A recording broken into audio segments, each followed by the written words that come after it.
At this point, we know that Teddy is in some ways reeling. He's already lost his father to Damson Idris' character, and he realizes that others may be next. He's trying to find his way forward, while along the way, we're seeing multiple factions conspiring against him. Gustavo has agreed to Franklin's big idea, but only under the condition that it stops Teddy for good. Is that really going to work? It shouldn't come as a huge surprise at this stage in the series run that FX is withholding some information.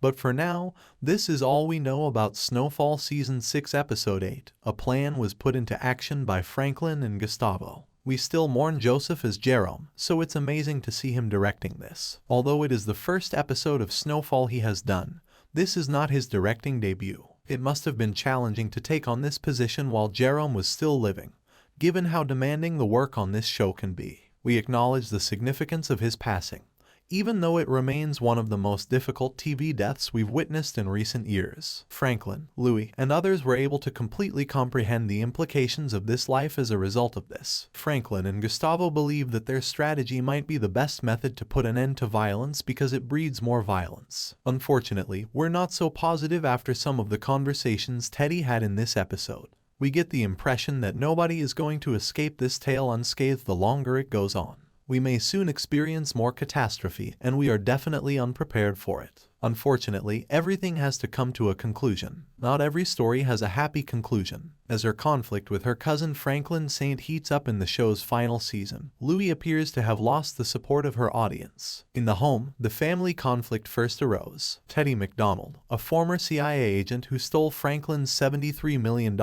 has begun to go to extreme measures, such as robbing his aunt and uncle of all of their illegal inventory, to support his expanding family. When Jerome rescued Louis from the warehouse and was killed along with Kane in a shootout, it was because of their back and forth firing that she ended up being kidnapped by Kane, branded, tortured, and almost at the point of being brutalized. It's not shocking to see Louis's first reaction be anger after learning exactly what she might be capable of, and how far she's willing to go. Louis explains that, unlike Sissy, she no longer has anything left in her world to care about in her first discussion with Sissy Saint since Jerome's passing. Louis interprets the situation as it means that everything is off the table and everything is on the table. She is not required to be cautious and is not interested in being careful. If she doesn't want to, she doesn't have to be diplomatic. Her partner in all things is gone, so there's no need for security. She seems to be saying, if someone tries to kill me or come back to me and they take me out in that location. She is not running.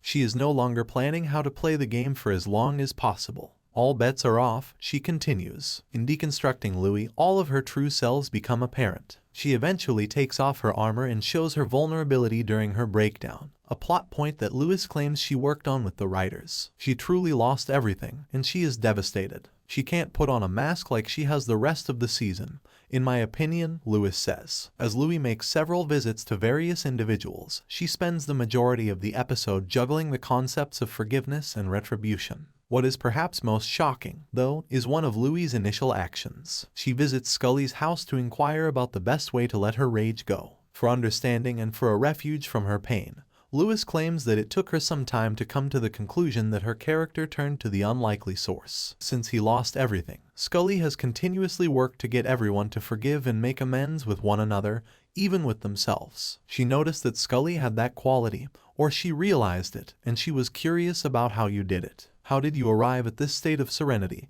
and the absence of retaliation? This forgiving location. How do you manage to do that? She is rife with all of those negative emotions and ideas right now, after all. However, the actress isn't too upset if viewers continue to perceive Louis's reality and consider her to be the season's antagonist. She and the show's creator, Dave Andron, have actually been discussing it since before season 5. She admits it is not unexpected, and I'm not upset about it. In the final season, there are only 3 episodes remaining, and it is still unknown which side Louis will support. She's not the only criminal in this story, though, and that much is certain. At Jerome's funeral, she asks Franklin, "You are the devil, you know that." To close episode 7 after he confesses that the only reason he spared his aunt's life was because he required allies in his conflict with the American government. He answers solemnly, "Yeah, I know," in response. Don't hesitate to like, share, and subscribe for more videos.